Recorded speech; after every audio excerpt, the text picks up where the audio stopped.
Right, hello everyone. I hope you're all well, and thanks for coming back to see me at the Warrens Team Talk. Um, what I've got for you now is my review of the Arsenal v Norwich City game. I hope you're going to enjoy that.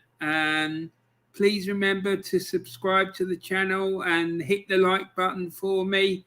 And please also remember to share the video with anyone who you think might be interested in seeing it. James is here again. Well, hello, James. How are you, sir? I hope you're all right, mate. Nice to see you. So this game yesterday, I wanted to watch this game yesterday. I wanted to put a preview out. I wanted to do the starting lineup reaction, all that sort of carry on. And yesterday was just an absolute write-off. There was just all sorts of mad stuff that went on, which I'm not going to bore you with. But needless to say, it stopped me from doing anything on YouTube. But anyway, so let's get on with it. I wanted to watch the match yesterday, and I couldn't because my phone decided it didn't want to let me watch it. So I had to watch it early this morning on the Arsenal website. On the Arsenal website, you can see all the matches, like sort of from about midnight, the day of the game. And so I watched that. And I have to say, I don't particularly think Arsenal played really well. They won by one goal to nil, thanks to a goal from Pierre-Emerick Aubameyang. My opinion, the goal should have been disallowed for offside. I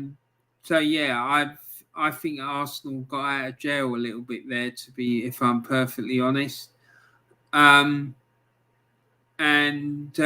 think Norwich, if they employed slightly different tactics, I think they could have got something out of the game. They really could have done. If they'd gone a bit more aerial than what they did, I think they could have unsettled the Arsenal defence, because I think, to be honest, the Arsenal defence, from what I saw, had a fairly comfortable ride for most of the match. We've got some comments here. James has come in, said, you needed that win yesterday, but I wasn't convinced with the performance.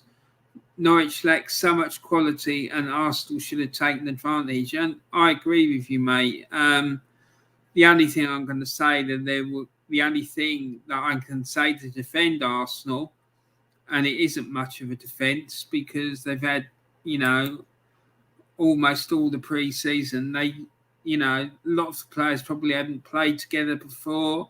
A lot of players making debuts, like the Japanese lad and whatever. But even so, it's not a defence, because this was why I wanted them to get their transfer business sorted out 2 or 3 weeks before the end of the window, not like at the end of the transfer window. To me, it's just complete lunacy. And this is the sort of thing that happens when you do that. So, Ali Sokolajak, I'm sorry about the way I'm pronouncing your name, mate. I really am. Ali says, congrats on the victory, Warren. Hope Arsenal will keep this momentum. So do I, mate. So do I. Whether they will or not remains to be seen. We've got Burnley next week, and we all know what's going to happen there. Burnley will bully us. They will pump high balls up. They won't give us any time to settle on the ball. It'll be a nightmare, an absolute nightmare for Arsenal. And they're gonna rough Arsenal up. They're going to be very aggressive. And I think if Arsenal get a point out of that game, they would have done well. I really do. If I have to predict a result, I'd say that Burnley will win it 1 or 2-0. I'm not confident at all with this team. I'm really not. And yesterday, again, it was there was a lot of the tempo seemed a bit higher, and there seemed to be a bit more aggression in their play than there was at Manchester City, but still the same old thing: slow, backwards, sideways, backwards, sideways, sideways, backwards. It was honestly they need to play on. I think they need to play on the front foot a bit more, and they had made a few more chances in this game than they did in previous games this season, probably because they're playing weaker opposition. But yeah, the cutting edge for me is not there. There's no creative outlet in the team. Martin Odegaard, every time he gets to ball, to me, he's just looking to pass the ball backwards. I mean, I can't understand if he's been brought in to be a creative link. How are you going to be creative link if you're passing the ball backwards more than you're passing it forwards? It just don't make any sense to me. But yeah, there you go. So let's look at the. I think we've got the starting lineups next. So let's look at that. Yeah, so the Arsenal starting lineup was an interesting one for me because I wasn't expecting two of those selections to be made. Wasn't expecting Ramsdale to be chosen ahead of Leno in goal. And I wasn't expecting Tomiyasu to play right back, but he did. Particularly given that he'd only had maybe 1 or 2 days training with the rest of the team, but he put him in. He done well, the lad. He looks promising, I have to say. And yeah, Ramsdale. He had a fairly good game. He seemed to be more vocal than what Leno is. But that thing, I can't remember if it was in the first half or the second half, when he was farting around with it in the penalty area. This is probably not his fault. I'm probably being a bit harsh on him because he's been told that he has to do that. This playing the ball around at the back before you get it forward. I'm sorry. It's a recipe for disaster because all the opposition need to do, they just need to press you and then they could win the ball off you and score a goal. So, yeah, I'm not impressed. Other than that, I thought he was all right. But let's see what happens when he plays against stronger opposition. I mean, because to be quite honest, Leno in the game against Man City, if it hadn't have been for him, we could have got done 8, 9 or 10-0 even. I really believe that. Ben White came in and Gabriel played together for the first time. They looked fairly okay as a partnership, but again, they weren't really tested. Tierney, he looked okay, but none of them really stood out to me, really. Tomiyasu had a good game, a good debut. Obviously was keen to impress. Maitland-Niles looked more aggressive in the midfield than what Xhaka would be. Pepe was a bit hit and miss. Odegaard was awful. Saka didn't really penetrate that much, and Aubameyang missed a few good chances. But that's really all I can say about it, to be honest. And then this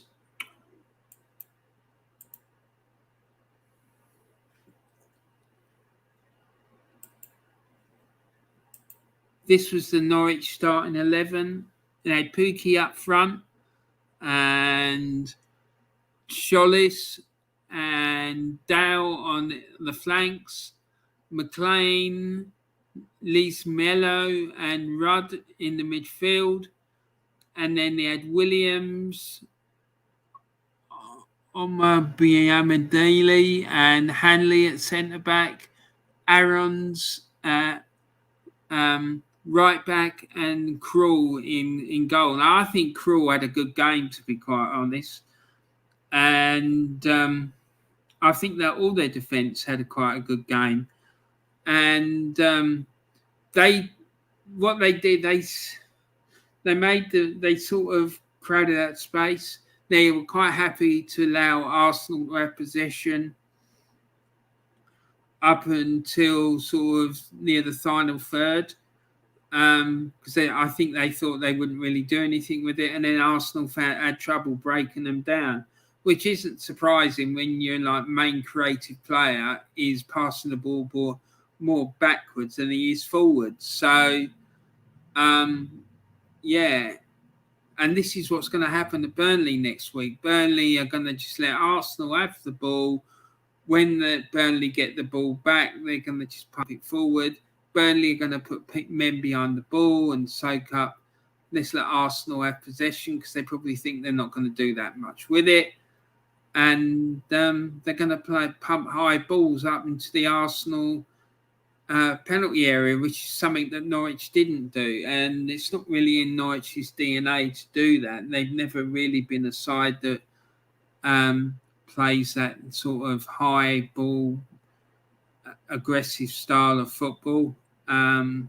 So yeah, that was the Norwich lineup, and I think they did really well, to be quite honest. It's just, if they'd had a bit more of an aggressive style, I think they could have upset Arsenal a lot more than what they did. And even then, they still managed to upset Arsenal and create good chances. They could have equalised in the final minutes of the game fairly easily. So here we go. Here's the match stats for the game. Arsenal had 52 possession of the ball. Norwich had 48. Obviously, Arsenal scored 1. Norwich didn't score any. Arsenal had a total of 30 shots. Norwich had 10. Arsenal had 6 shots on target. Norwich had 1. And Arsenal had 8 corners as opposed to Norwich's 4. So, yeah, it wasn't a great performance, in my opinion, by Arsenal. I don't think we moved the ball quickly enough. I don't think enough of our players looked like they were really up for it.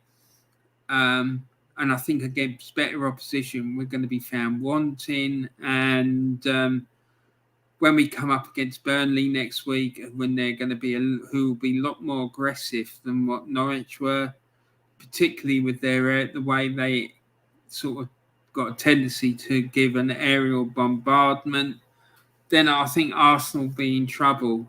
And to me, it all comes back to the manager. And I think until his philosophy, this boring, negative, slow, pedestrian football is booted out with him, then I don't think it's going to change. So I think we're in for a long Arsenal supporters. We're in for a long, hard season, to be quite frank. So yeah, that's my review of the Arsenal Norwich game. What do you guys think? What are your thoughts on the match if you saw it? Burnley will be tricky for you guys next week. They will want to bully your defence. Just hope they don't with ours tomorrow. Mate, they like playing that way, and but I don't think your defence will allow them to do that. I'm sure Big Dunk will have the Everton defence well prepared for that, because he was a master of doing that. When he was playing, there was none better than him than bullying opposition defences, particularly in the air. So he would have them well marshalled and prepared for that. So I'm sure that Rafa would have got him to do that. He would have got them to do that and got them ready for the onslaught that they're going to face tomorrow. So, but I wish you luck for that game, and I'm sure you'll be able to cope with it fine. Here's the old school gunner. Hi, mate. Hi, Warren. He says, "Hello, mate. How are you? Nice to see you, my old son." And then he says, "Greetings from sunny Venezuela." Yeah, I hope that the sun's shining nice and bright and it's warm and sunny out there for you, mate, but not too hot and humid, that's for sure. It's a bit grey and overcast here today in sunny old Kent. So, yeah, I had a bit of a late night last night, mate. I was watching Emma Raducanu in the US Open final. Absolutely loved her performance. She's done really well. So yeah, it was great. I really enjoyed that, to be quite honest. Enjoyed it a lot more than our performance yesterday, that's for sure. I watched the match on the Arsenal website this morning, and mate, I'm not impressed. I have to say, I thought the Japanese lad did well at right back, but the rest of them, no one really stood out to me. I think Odegaard had a poor game. Aubameyang missed a hatful of chances. So yeah, but we all know I want to see Martin Odegaard playing with a proper coach and a proper manager, because I think he will be transformed under a different coach and a different manager. That's what I think. I think his game is being hindered because we've got a negative coach. Any player that is an offensive style player, they're not going to shine under this coach. They're not. And I think that's part of the problem. And Old School Gunners, I rated Arsenal performance 3 out of 10. Yeah, mate, I'd probably agree with that, to be quite honest. I'm going to go and watch some of your videos after I finish this one. And Arteta gets a 1 out of 10. Mate, the man is too negative. He's got to go, and that's all there is to it. And we're not going to improve until he's gone. I'm telling you, mate, we're not. And James has come in and said, I bet some of your fans will say, what are you worried about? We won. Yeah, but my answer to that would be, James, look at the opposition we played. Look how they didn't put us under any pressure, and we still struggled to perform. So, no, I'm not impressed. I'm worried because when we come up against better opposition, we're going to get found out. Old School Gunners says, fuck the Arteta fanboys. Well, absolutely, mate. That's it in a nutshell. And Arteta, Old School Gunners come and said, fuck Arteta too. Yes, mate. It's absolutely. He's useless. And Old School Gunners say, I will meet them anytime and anywhere to discuss it. Come on, you Gunners. That's the attitude, mate. Take no prisoners. Don't take any nonsense, mate. That's the way. So, yeah, our next game away at Burnley, they're going to just put loads of people behind the ball. They're going to let us have possession of the ball because they know that we're not going to do anything threatening with it. And then they're just going to pump long balls forward. They're going to be aggressive and very physical. And we ain't going to be able to cope with it. And we're going to lose the game 1 or 2-0. I can guarantee it. So, yeah, that's it really, guys. If you've got any other comments, please feel free to put them in the comments section of the video if you watch this video on replay. And I just want to give big thanks to Ali Sokilojak for coming into the chat. Also to James Dunlop and also to the Old School Gunner. Lovely to see you all, guys. And I look forward to seeing you all on the next video. So take care. Thanks for watching. Don't forget to like, share and subscribe and all that stuff. And I look forward to seeing you all real soon. Thanks a lot. Take care. Bye for now.